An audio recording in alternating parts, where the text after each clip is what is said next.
Hello दोस्तों, मेरी depression mock series में आपका स्वागत है। एंड आज के मॉक में स्कोर आया मेरा 52.5 एंड अटैम्प्ट गए थे 60 एंड करेक्ट आए हैं सिर्फ 54। तो आज का मॉक तो बड़ा ही ख़राब गया। परसेंटाइल मेरी सिर्फ 41.59 परसेंटाइल है। एंड जैसे जैसे जो है एग्ज़ाम पास आ रहा है वैसे वैसे एनजाइटी ऊपर बढ़ रही है एंड मार्क्स नीचे जा रहे हैं। ऐसा आप लोगों के साथ भी हो रहा है क्या? कमेंट सेक्शन में बताना। एंड बात करें हम स्कोर्स की तो इंग्लिश में मेरे 24.5 का स्कोर आया है, क्वांट में 11 एंड रीजनिंग में सिर्फ 17। एंड ये मॉक नंबर 4 है सिलेक्शन मॉक का। एंड बात कर लेते हैं हम परसेंटाइल की सेक्शन वाइज। तो इंग्लिश में आई है 40 परसेंटाइल लगभग, और क्वांट में 56 एंड रीजनिंग में 31। तो तीनों में ही परसेंटाइल बहुत ही ख़राब आई है। एंड बात करते हैं, अब मैं आपको सॉल्यूशन दिखा देता हूँ। एंड ये कुछ क्वेश्चंस थे कनेक्टर वाले, ये मेरा सही हुआ। कनेक्टर वाले जनरली मुझसे गलत हो जाते कुछ कुछ, हालांकि ये तो वो वाला था, क्या कहते हैं इसे, मतलब वर्ड सही से बता रहे नहीं बता रहे, वो वाला सेंटेंस था ये। उसके बाद क्लोज टेस्ट बहुत ही ईजी था तो मुझसे हो गया था, फटाफट से क्लोज टेस्ट निपटाया। देन ये डबल वर्ड किलर थी, ये भी बहुत ईजी थे तो ये भी मैंने निपटाया। और इसमें भाई पैसेज दिया था, जो सॉरी अरेंजमेंट ऑफ सेंटेंस दिया था, उस 7 सेंटेंस थे उसमें 7। पता नहीं भाई, इतना तो प्री में नहीं आएगा, इतना तो मुझे पता है। एंड फिर ये था वर्ड मिसस्पेल्ड वर्ड वाला, तो ये भी मेरा गलत चला गया। देन ये भी वही है। इसके बाद सेंटेंस इम्प्रूवमेंट था तो ये मेरा ठीक गया, सॉरी ये वाला मैंने अटैम्प्ट ही नहीं करा है।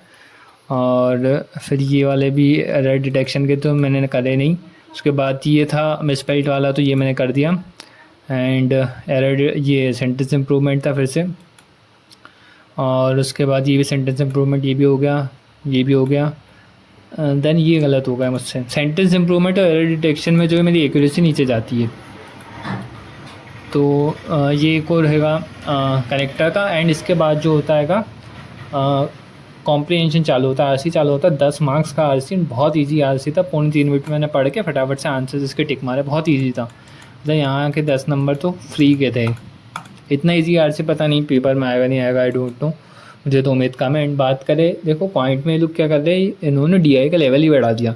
एंड मेरी आदत है कि मैं पहले स्पीड में से अटैम्प्ट करता हूँ, फिर 1 से 2 डीआई अटैम्प्ट करता हूँ, उसके बाद अर्थमेटिक पर आता हूँ। और इन्होंने डीआई का लेवल इतना बढ़ा दिया कि सारी डीआई जो अटैम्प्ट ही नहीं होती अच्छे से।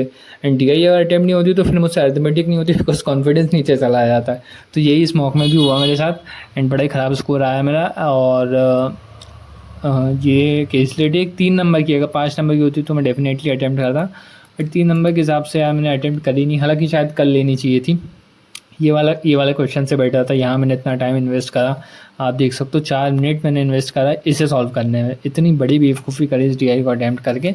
एंड बने कितने 2 क्वेश्चन, इतने लेंदी क्वेश्चन थे कि इतना कन्फ्यूजन हो रहा था, तो मैंने ये स्किप मारे। इतनी बेवकूफ़ी करी। अगर ये 41 नंबर वाला जो पहला कैलकुलेट था वो सॉल्व करता ना, तो 4 जितना टाइम मैंने इसमें इन्वेस्ट करा उतने में तो सॉल्व हो जाती हो आंसर सहित। और ये एक अर्थमेटिक का क्वेश्चन था, ये भी मैंने नहीं बनाया, थोड़ा मिक्सचर वाले में कंफ्यूज हो जाता हूँ।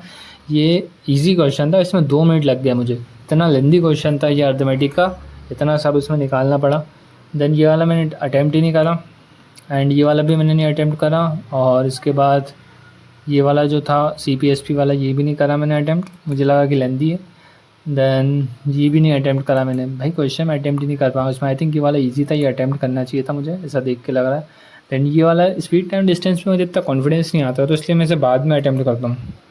देन बात करें एवरेज वाले की, तो इसमें मुझे 1.5 मिनट लग गया लगभग, बट ये अटैम्प्ट हो गया। और ये ईजी था, मतलब ये वाली डीआई, बट इसके क्वेश्चन थोड़े से लेंदी थे। हालांकि मैंने करे हैं अटैम्प्ट, बट जैसे ये वाला क्वेश्चन है, ये मैंने कर रहा था तो मेरा आंसर गलत आ रहा था। देन ये वाला मैंने करा, देन ये वाला मैंने करा ही नहीं, अटैम्प्ट ही नहीं करा, ट्राई नहीं करा इसको, थोड़ा सा मुझे लगा कि भाई लेंदी दिएगा। देन ये वाला अटैम्प्ट करा, तो भाई मैंने 3 क्वेश्चन उठाए 5 नंबर की डीआई से, टाइम इतना सारा इन्वेस्ट कर दिया उसमें। और इसके बाद ये स्पीड मैथ्स के थे अप्रॉक्सीमेशन के, तो ईजी थे, फटाफट से होगा। 4 क्वेश्चन आए थे, तो मतलब सोचो 11 क्वेश्चन मैंने इसमें से करे थे, इसमें 4 अर्थमेटिक है, तो मैंने 7 क्वेश्चन करे पेपर में।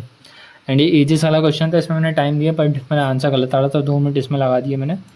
एंड ये वाला क्वेश्चन पे मैंने टाइम नहीं दिया बिल्कुल भी, अटैम्प्ट ही नहीं करा। यानी ये भी नहीं अटैम्प्ट करा, ये करना चाहिए था, ईजी क्वेश्चन था। मेरा पोर्टल स्ट्रीम ठीक ठाक है। और ये वाला भी नहीं अटैम्प्ट करा भाई, ये भी ईजी था, ये भी ईजी था। मतलब मैंने बहुत इसमें मतलब अटैम्प्ट ही नहीं करा मैंने क्वांट। अगर मैं ढंग से अटैम्प्ट करता तो मेरे मार्क्स अच्छे आते। इस वाले क्वेश्चन मैंने 5 मिनट दे दिए, 3 नंबर का क्वेश्चन था सिर्फ, लास्ट में अटैम्प्ट करा मैंने।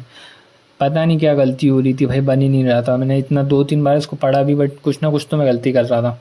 मतलब आंसर बन रहा था मेरा, बट क्वेश्चन यहाँ सॉल्व कर रहा था तो नहीं आ रहे थे। मेरे को समझ नहीं आ रहा था कि मैंने क्या स्टेटमेंट गलत पढ़ी है, क्या कर रहा है, मुझे कुछ समझ नहीं आ रहा था इसमें। उसके बाद 3 नंबर की ये थी, देन डिटेक्शन था, ये मैं अटैम्प्ट ही नहीं कर पाया। ये 2 नंबर का था।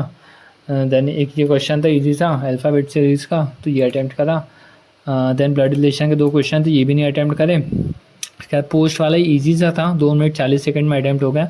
हालांकि इसमें मैंने कुछ गलती कर रहा था, मैं 2 मिनट 40 सेकंड में नहीं हुआ, ये शायद से ज़्यादा में हुआ, बिकॉज ये 2 बार मैंने कराएगा। मैंने एक लाइन इसमें मिस कर दी थी, और फिर जब मैं आंसर लगाने लगा तो मेरे आंसर गलत आ रहे थे। तो मतलब 2-3 आंसर के बाद मैंने आंसर गलत आया, तो मुझे लगा क्या गलत कर दिया। मैंने वापस से पढ़ा तो एक लाइन मैंने मिस कर दी थी, फिर उसके बाद वो मैंने सेट करी, तो वो जाके आंसर मेरा सही आया। उसके बाद ये एक और थी रो प्लस वेरिएबल 7% वाली, तो ये भी मैंने अटैम्प्ट ही नहीं कर पाया। और उसके बाद तो ये ईजी सा था अल्फ़ाबेटिकल सीरीज़ टाइप में। और उसके बाद सिलॉग थे, ये तो सिलॉग ईजी से क्वेश्चन थे, 3 क्वेश्चन थे सिलॉग के। देन ये फ्लैट फ्लोर आया था, 2 मिनट 15 सेकंड में हो गया था, 4x2 था, बट इसके 4 ही क्वेश्चन थे, ज़्यादा नहीं थे। लेकिन ये था कि बना फटाक से था, मैंने सबसे पहले इसे अटैम्प्ट करा था। आप भी जो पहले मिसलिनियस अटैम्प्ट करने के बाद ईजी पजल अटैम्प्ट करा करो। देन ये वाला तो मैं अटैम्प्ट करता नहीं हूँ, मीनिंगफुल वर्ड वाले क्वेश्चन। देन ये कोडिंग डिकोडिंग का था, इसमें भी हालांकि 3 नंबर का आया था, बट मुझे लगा कि मैंने ज़्यादा समय इन्वेस्ट कर दिया, बिकॉज ये वाला जो क्वेश्चन जब मैं कर रहा था ना, तो मैंने आंसर गलत आ रहा था फर्स्ट वाला, तो इसमें मुझे ज़्यादा समय लगा। सेकंड एंड थर्ड तो फट से हो गया, बट सेकंड वाले में थोड़ा सा समय लग गया। एंड दोस्तों यही है कि मॉक का स्कोर तो मेरा तो गिर रहा है, एंड इस वजह से थोड़ा कॉन्फिडेंस भी गिर रहा है, एनजाइटी मेरी बढ़ रही है, बिकॉज यार मॉक का स्कोर वाकई में काफ़ी कम आ रहा है। मतलब 60 तो चाहिए यार, मेरा 52 आया है। मतलब 50 या 59 हो तो फिर भी समझ में आए कि ठीक है चलो, बट 52 55 के नीचे तो बहुत ही कम है यार, 55 से प्लस तो होना चाहिए। बट आई थिंक जो मेन जो है वो, आप अगर आपका स्कोर भी कम आ रहा है तो घबराने की ज़रूरत नहीं है। मेन जब आपका एग्ज़ाम में जितना स्कोर आता है, वहाँ कितने अटैम्प्ट होते हैं, उस वो मैटर करेगा। एंड आप अटैम्प्ट करके आओगे ना पेपर, तो आपको पता पड़ जाएगा कि भाई, जैसे 3 तरह के लोग होते हैं पेपर अटैम्प्ट करने का। एक को पता होता है कि भाई पक्का हो ही जाएगा, दूसरे को ऐसा होता है कि भाई ग्रे एरिया, मतलब हो भी सकता नहीं हो सकता। मान लो 60 अटैम्प्ट करे, 60-62 में यार ग्रे एरिया टाइप में। जिसने 70 अटैम्प्ट कर दिए तो उससे भाई श्योरिटी कि हो जाएगा, अगर मतलब अपने ऊपर एक्यूरेसी पर विश्वास है तो। और जिसने उससे कम करे तो भाई उससे रहता है कि यार नहीं होगा, तो हमें पता पड़ जाता है। तो मेन तो पेपर वाले दिन ही रहता है कि आपका पेपर कैसा जाता है, आपका दिन कैसा होता है वो, बिकॉज आप भी देखते हो कि मॉक में भी आपका स्कोर फ्लक्चुएट होता रहता है, कभी ऊपर कभी नीचे। तो उस दिन पर डिपेंड करेगा कि आपका स्कोर जो है क्या आएगा। तो यही था दोस्तों आज की वीडियो में। Thank you so much for watching, and channel को जो है सब्सक्राइब कर दीजिएगा, वीडियो को लाइक कर दीजिएगा। आप में से काफ़ी सारे लोगों ने चैनल को सब्सक्राइब नहीं करा है, प्लीज़ चैनल को सब्सक्राइब कर दीजिएगा, एंड बेल आइकन को प्रेस कर दीजिएगा। Thank you so much.